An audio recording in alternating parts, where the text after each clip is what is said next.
ESPN's coverage of the NASCAR Sprint Cup Series on ABC. Brought to you by Bank of America, the official bank of NASCAR. And Toyota, moving forward.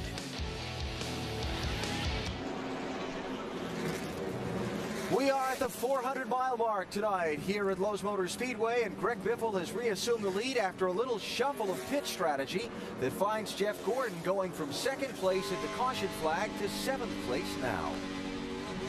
I just don't think it was going to be good if we stayed out, but... No, I understand, you know, that's how we got the lead, that's how they got it back. Beautiful thing is you lapped about 10 of them when you were leading, so there's only 11 on the lead lap. We'll see where we cycle out.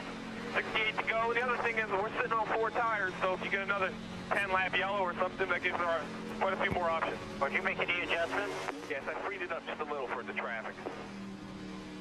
All right, so we're inside a lap to the restart. Andy Petrie and I seem to like this strategy. It sounds like DJ and Rusty, the drivers, don't. No, I don't like it. I don't like it at all. I gave up all that track position. Everybody's still got to stop one more time. Oh, but I've never done that. Yeah, I'm with you, Rusty. I would like that. We saw Jeff Gordon's car be out there in front and be really good, and I wanted to see him have a good night here. It can work out for Jeff Gordon. I know it doesn't look good now, but it can work out. Just got to see how this thing's going to shake out. Circumstances are going to determine this. I hope you're right. He is mired back in heavy traffic back there, and as long as he can dodge the traffic, and you heard Steve Letarte say, free jump a little bit so he can work the traffic. Let's see if he can get through it. Yeah, Greg Biffle's the leader here. You see these cars in front of him. These guys are lapped down trying to get back on the lead lap. Kyle Busch and Tony Stewart. We got Kevin Harvick up there. So you can see they're all trying to make this happen because they were a lap down trying to get back on the lead lap. Biffle up in front of Tony Stewart. There's the 31 car. Burton's actually the second place car. See, Tony Stewart's a lap down because of that penalty he got under green. He's going to try hard to get it back.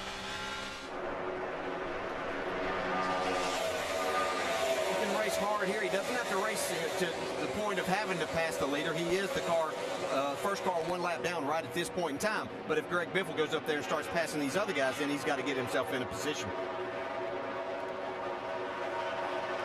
See Kyle Busch up there. That's Kevin Harvick out in the very front. You see the 18 of Kyle Busch, who was a lap down, and Ryan Newman battling hard right here. Yeah, Kyle back on the tail end of the lead lap, and he also, you know, as us did Tony Stewart, had to come down for that pit road penalty for speeding. Jimmy Johnson, Mark Martin, this is the 3rd, 4th, 5th, and 6th, Clint Boyer and Jamie McMurray.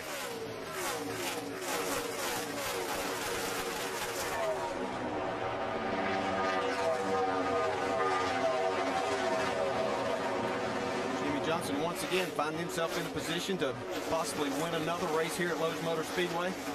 He's got some work to do. Jeff Burton there trying to take the lead. Burton on the inside of the 16 car. Wow, Jeff Burton's had just a phenomenal night. He's done a great job with this race car. They've done great pit work. They've done fast work in the pits, but great pit calls by his crew chief also. Right now he's up to 3rd in the point standings in the chase, and Jeff Burton, he likes being able to sort of fly underneath the radar. They don't give that championship till you get to Homestead. We just keep moving up each and every week. He's doing a really good job here. He wasn't able to make that pass to get by Greg Biffle, but he's in a great spot. Mike? And DJ, a pretty good debut for a new generation chassis for this team. Scott Miller told me this car has never been used in competition. It was built specifically for this race. A much lighter chassis than they've been able to produce in the past, and also a lower center of gravity. And it seems like Jeff Burton is right where he wants to be. Consider this stat, if you will. In his last 3 victories, he's led a total of 9 laps. So he certainly waits for that right opportunity to make his move. And he's right there waiting to pounce in with seat right now. You don't have to lead but one of them here to win at Charlotte. And in fact, the driver who led the fewest laps in a race here and won, how about October of 1994? Dale Jarrett led 4 laps and won it here at Charlotte. So all you got to do is lead that last one. That's all I know. That's the one that counts. And you talk about a guy that shows a lot of patience, so that just proves with Jeff Burton how much patience he has in winning those races. Let's listen to the 20 car here with Tony Stewart, the crew. I'm sorry, guys. Just they're better than I just couldn't get stopped. Don't worry about it. We'll talk about it later. We got to dig here. It ain't over yet.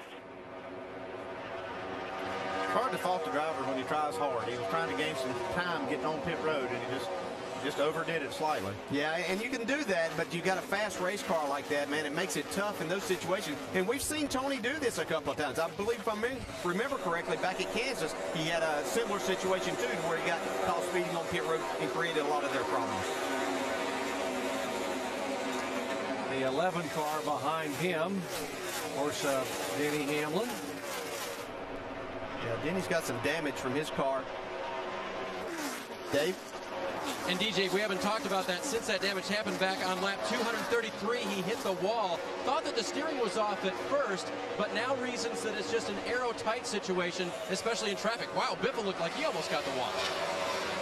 And Burton's going to go around him and take the lead away. Yeah, that's just the opportunity Jeff Burton was looking for.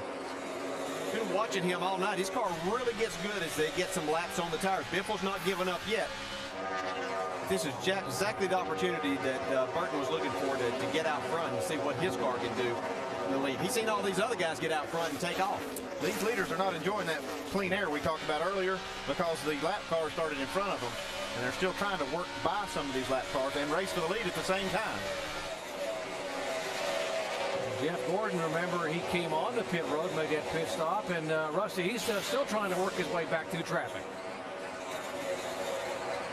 I'm not going to predict anything, guys, but, you know, that clean air we saw all night long was so important. And now I'm looking at Jeff's lap times, and they're just not there compared to the leaders. In fact, this last time by was pretty good, but the times before, not there. That clean air, man, is just, you got to have it. He doesn't have it right now.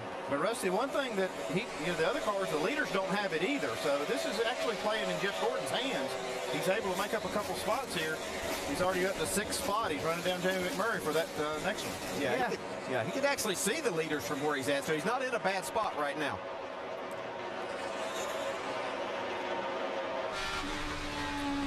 You mentioned about it being a total team effort for this 31 car. Jeff's got it done on the racetrack, but the guys on pit road have also done a yeoman's job. They've made up spots when they changed 4 tires, and they've also, like Dale said, had good pit strategy where they've gained spots when they changed no tires and got fuel and right side. So they've done a good job on pit road all the way around. Yeah, we talk about him and how good a job he's done, and let's jump back to his teammate for a second back there in third. You see that black car with Jack on the hood? That's Clint Boyer, who hit the wall with that race car yesterday, and he's sitting here in 3rd spot.